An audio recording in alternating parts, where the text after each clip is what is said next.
예수님의 살을 먹고 예수님의 피를 마시며 살아갑시다. 다시 한번 인사할게요. 자, 예수님의 살을 먹고 예수님의 피를 마시며 눈을 똑바로 쳐다보고 살아갑시다. 아멘. 인사치고는 좀 너무 원색적이고 당황스러운 표현입니다. 그렇죠? 자, 53절부터 55절 말씀에도 방금 인사한 내용이 약간 펼쳐져서 기록이 되어져 있는데, 자, 53절로 55절 말씀을 다시 한번 읽어볼까요? 53절 시작. 예수께서 이르시되 내가 진실로 진실로 너희에게 이르노니 무엇을? 인자의 살을 어떻게 해요? 먹지 아니하고 무엇을? 인자의 피를 어떻게 하면? 마시지 아니하면 너희 속에 생명이 있다 없다? 없느니라. 54절. 내 살을 먹고 내 피를 어떻게 하는 자? 마시는 자는 뭘 가졌어요? 영생을 가졌고 마지막 날에 내가 그를 다시 살리리니. 55절. 내 살은 뭐예요? 참된 양식이요 내 피는 참된 음료로다. 아멘. 간단하게 정리해 보겠습니다. 밥을 먹듯이 나의 살을 뜯어먹고 물을 마시듯이 내 피를 마셔라. 그러면 다시는 배고프지 않고 목마르지도 않고 영원히 죽지도 않는다는 뜻을 53절, 54절, 55절에는 기록하고 있습니다. 이 말씀은 적잖이 충격적이고 당혹스러운 표현입니다. 우리나라의 서양 선교사들이 처음 들어왔을 때 바로 이 말씀을 잘못 이해한 우리 조선 사람들이 이렇게 얘기했다고 해요. 서양 귀신들이 우리나라에 들어와서 사람들을 죽이고 피를 빨아먹는다는 괴 소문이 한국 기독교 초창기에 소문으로 돌았던 적이 있었다고 합니다. 내 살과 내 피를 마시라는 예수님의 이 말씀을 들은 많은 사람들은 어떻게 반응을 했을까요? 자, 오늘 성경에는 이 말을 들은 조선 기독교 초창기의 사람들의 반응이 아니라 오늘 성경의 많은 무리들은 예수님의 내 살과 내 피를 마시라는 이 말씀을 듣고 어떻게 반응을 했는지 한번 찾아볼 텐데요. 찾기 전에 제가 쉽게 설명을 드리고 그 내용을 확인해 보겠습니다. 예수님께서 이 말씀을 하시자 많은 무리들은 이렇게 얘기했던 것으로 보여집니다. 저 사람 정신 나간 거 아니야? 어떻게 자기 살과 자기 피를 우리한테 먹게 하겠다는 거지? 이렇게 말하고는 한 사람, 두 사람 예수님을 떠나갔다고 성경은 기록하고 있는데 그 내용이 요한복음 6장 66절에 나와 있는데 한번 읽어볼까요? 요한복음 6장 66절 말씀 다 같이 시작. 그때부터 그의 제자 중에서 어떤 사람? 많은 사람이 어떻게 행동을 취하죠? 떠나가고 다시 그와 함께 다니지 아니하더라. 아멘. 예수님은 자기 자신을 뭐라고 지칭을 하셨나? 그 표현이 35절에 나오는데 찾아서 읽어볼까요? 요한복음 6장 35절 다 같이 시작. 예수께서 이르시되 나는 뭐다? 생명의 떡이다. 동그라미 하세요. 생명의 떡에다가 동그라미를 해보시겠어요? 생명의 떡. 48절을 한 번 더 읽어봅니다. 48절 다 같이 시작. 내가 곧 뭐다? 생명의 떡이니라. 생명의 떡에 동그라미. 35절 생명의 떡, 48절 생명의 떡. 예수님은 자기 자신을 떡으로 비유하고 있습니다. 예수님은 자기 자신을 떡으로 비유를 하는데 떡 앞에 어떤 한글이 쓰여져 있죠? 무슨 떡? 생명의 떡이라고 되어져 있는데 생명이라는 단어에 색깔이 있으면 색깔로 한번 표시를 해보시고 또 따로 또 생명이라는 단어를 동그라미를 하시든지 나름 알아보게 좀 표시를 해놓으시겠어요?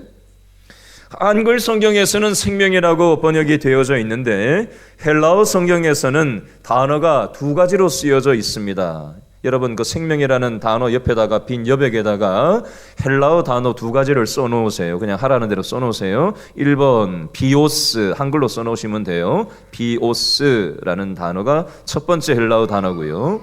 두 번째 2번 조에 조에라는 헬라어가 또 있어요. 먼저 생명이라는 이 단어에 해당하는 첫 번째 헬라어 뜻인 비오스라는 말은 어떤 의미인지 설명을 먼저 드리겠습니다. 비오스라는 헬라어는 심장에 맥박이 뛰는 동안 유지되는 우리 육체의 목숨을 가리켜요. 태어나서 죽을 때까지 우리 온몸의 기능이 정상적으로 활동할 동안만 우리로 살아있게 하는 것이 육신의 목숨입니다.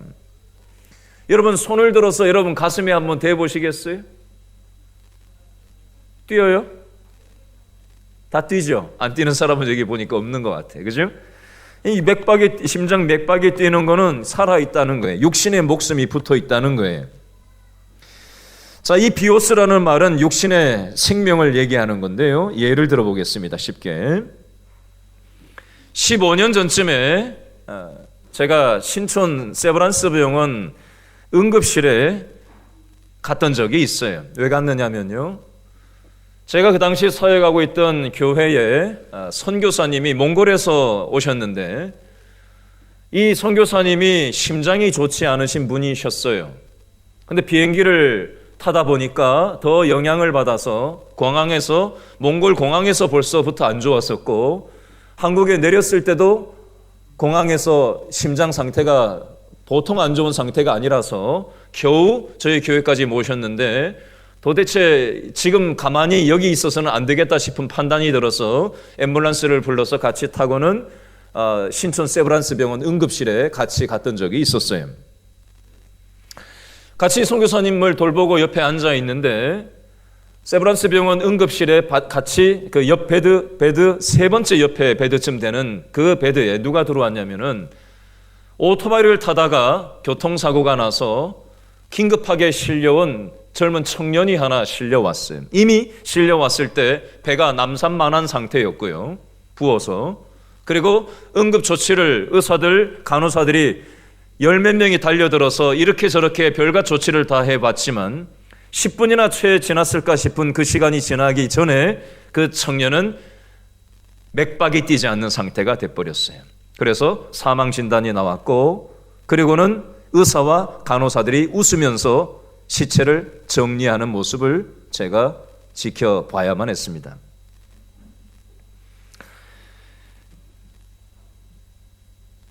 어제 길동에 사시는 주민 한 분과 전화 통화를 할 일이 있었어요. 그분이 저한테 대화 중에 이렇게 얘기했습니다. 요즘 사람들 거의 다 교회 다니지 않습니까? 저도 교회 다닙니다. 라고 얘기하셔서 저는 이분이 예수님의 십자가와 부활을 믿는 믿음을 가지고 얘기하시는 것처럼 느꼈어요. 그런데 이분이 연이어서 그 짧은 순간에 이렇게 말씀을 덧붙였어요. 힐링하러 요즘 교회 많이 가지 않습니까? 모르겠어요. 그분하고 예수님의 십자가를 믿는지 부활을 믿는 신앙인지 그것에 대해서 구체적으로 얘기해 보지 않아서는 모르겠지만 얼핏 들었을 때는 이분이 교회 다니는 목적이 힐링인가? 라는 생각을 하지 않을 수 없는 그런 뉘앙스였어요. 저는 그 말을 들으면서 깜짝 놀랐습니다.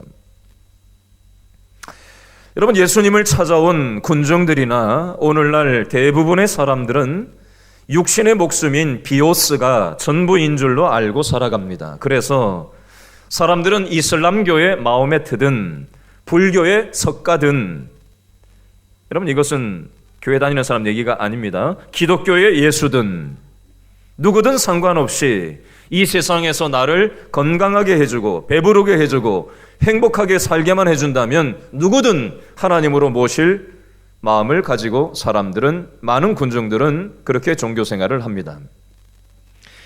예수님을 찾아온 군중들이 바로 이런 사람들이었습니다. 이런 사람들에게는 내 살을 먹어라, 내 피를 마셔라, 그리하면 영원히 살 것이다 라는 예수님의 마음이 들릴까요?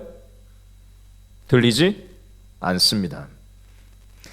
생명을 뜻하는 헬라어 단어 두 번째는 조에라는 말이 있는데요. 조에라는 말은 크게 두 가지 의미가 있습니다. 첫 번째 의미는요, 따라서 합니다. 영적인 생명. 영적인 생명. 육적인 생명이 아니 맥박 뛰고 말고 하는, 맥박 뛰면 살고 맥박 안 뛰면 죽는 그런 육적인 생명을 얘기하는 게 아니에요. 그건 비오스고요. 조에라는 표현은 영적인 생명을 얘기하는데 요한복음에만 36번 이상 조에라는 헬라어 단어가 영적인 생명이 중요하기 때문에 요한복음에서 36번 이상이나 반복 강조하는 것입니다. 생명의 주인이 되시는 하나님과 교제하면서 살아가는 것에 조에 영적인 생명의 뜻이 있다는 거예요. 여러분, 우리 인간들은 원래는 하나님과 영적인 생명의 교제를 나누면서 살았어요. 그런데 사람들의 욕심 때문에 하나님과의 영적인 생명의 교제가 깨지고 단절돼 버렸어요. 그래서 예수님이 이 세상에 오셨고 십자가에서 우리들을 위해서 대신 죽어주심으로 단절된 하나님과 우리 인간들의 영적인 생명의 교제가 회복될 수 있게 해주신 것입니다. 이게 십자가예요. 조에라는 헬라어의 두 번째 뜻은 따라합니다. 영생, 영생, 영원히 산다는 것이 영생이에요. 이 근거 구절이 54절 말씀에 있는데 한번 읽어볼까요? 요한복음 6장 54절 말씀 다 같이 읽죠. 시작. 내 살을 먹고 내 피를 마시는 자는 뭘 가졌어요? 영생을 가졌고 마지막 날에 내가 그를 다시 살리리니. 이것은 하나님과 영원히 사는 생명을 주시겠다, 영생을 주시겠다라는 근거 구절이 되겠고요. 58절에도 또 하나의 근거가 나오는데 6장 58절을 한 번 더 읽어볼까요? 시작. 이것은 하늘에서 내려온 떡이니 조상들이 먹고도 죽은 그것과 같지 아니하여 이 떡을 먹는 자는 어떻게 된다? 영원히 살리라. 이 떡은 뭐예요? 예수님을 먹는 자, 예수님의 십자가를 믿음으로 받아들이는 사람은 영생을 이미 얻었고 영생을 살아갈 수 있음을 조에라는 이 헬라어 단어를 통해서 우리에게 말씀하고 있습니다. 오늘 말씀을 마무리하면서 마지막 두 구절을 찾아서 오늘 말씀을 정리하려고 하는데요. 자, 요한복음 6장 35절 말씀을 한번 펴보시겠어요? 요한복음 6장 35절 말씀 다 같이 읽죠. 시작. 예수께서 이르시되 나는 무엇이라? 생명의 떡이니 생명의 떡인 내게 어떻게 하는 자? 오는 자. 밑줄 그으세요. 내게 오는 자. 내게 오는 자. 밑줄 쫙 그으시고요. 두 번째 그 밑에 줄에 밑줄 그으세요. 나를 뭐 하는 자? 믿는 자. 밑줄 그어 놓으세요. 나는 생명의 떡이다. 생명의 떡인 내게 예수님께 오는 자, 생명의 떡인 예수님을 믿는 자는 어떻게 되느냐? 35절 이 그림을 가지고 다시 한번 읽습니다. 시작. 예수께서 이르시되 나는 무엇이다? 생명의 떡이니 내게 오는 자는 어떻게 된다? 결코 줄이지 아니할 터이요 나를 믿는 자는 어떻게 된다? 영원히 목마르지 아니하리라. 내게 오는 자, 나를 믿는 자를 56절에서는 어떻게 달리 표현하고 있는가? 35절에 내게 오는 자, 나를 믿는 자를 56절, 57절에는 어떻게 달리 표현하고 있는가? 56절을 읽어보겠습니다. 시작. 내 살을 먹고 내 피를 마시는 자는 내 안에 거하고 나도 그의 안에 거하나니. 자, 내 살을 먹고 내 피를 마시는 자, 밑줄 쫙 그어놓으세요. 내 살을 먹고 내 피를 마시는 자, 밑줄. 57절 읽어봅니다. 시작. 살아계신 아버지께서 나를 보내심에 내가 아버지로 말미암아 사는 것 같이 나를 먹는 그 사람도 나로 말미암아 살리라. 아멘. 자, 여기서 두째 줄 끝에 보니까 밑줄 그으세요. 나를 먹는 그 사람도 밑줄 그어놓으세요. 나를 먹는 그 사람도 밑줄. 56절에 내 살을 먹고 내 피를 마시는 자. 57절 두째 줄 끝에 나를 먹고 나를 먹는 그 사람도. 35절에 내게 오는 자. 35절 두째 줄에 나를 믿는 자는, 내 살을 먹고 내 피를 마시는 자는, 예수님의 십자가를 믿는 자는 영생을 얻었고 영원한 삶을 받아 누리는 삶을 살아갈 수 있음을 오늘 성경 말씀은 우리에게 말씀하고 하시는 것입니다. 여러분, 내 살과 내 피를 마시는 것이 바로 성찬 예식입니다. 오늘 성찬 예식에 참여하시면서 또 오늘 세례 예식을 함께 보시면서 예수님께서 하나님과의 영적 생명이 우리 죄로 인해서 단절된 우리를 보다 못하셔서 이 땅에 뛰쳐내려오셔서 자신의 모든 것들을 몸과 살을 찢으시고 피를 흘리시고 자신의 몸을 찢으셔서 십자가에서 우리 대신에 죽어주신 예수님의 이 세례의식과 또 성찬에 참여하면서 우리는 육적인 생명만 있는 존재가 아니라 영적인 생명이 있는 존재이고 또 영원한 생명, 영생의 삶을 받아 누리도록 우리에게 복주기를 원하시는 하나님이라는 사실을 기억하시고 단지 이 세상에 육신의 생명만 있다고 생각하고 단지 이 세상에 코를 박고 잘 먹고 잘 살고 이 세상에서 그저 행복하게 살아가는 것이 인생의 목적 삼아 살아가는 것을 멈추시고 영원한 생명, 영생이 있음을 기억하시고 오늘 성찬에 참여하며 우리 자신의 연약함을 십자가에서 해결해 주신 영적인 생명을 주신 하나님께 감사하며 회개하며 십자가의 의미를 되새기는 이 시간 될 수 있기를 바랍니다.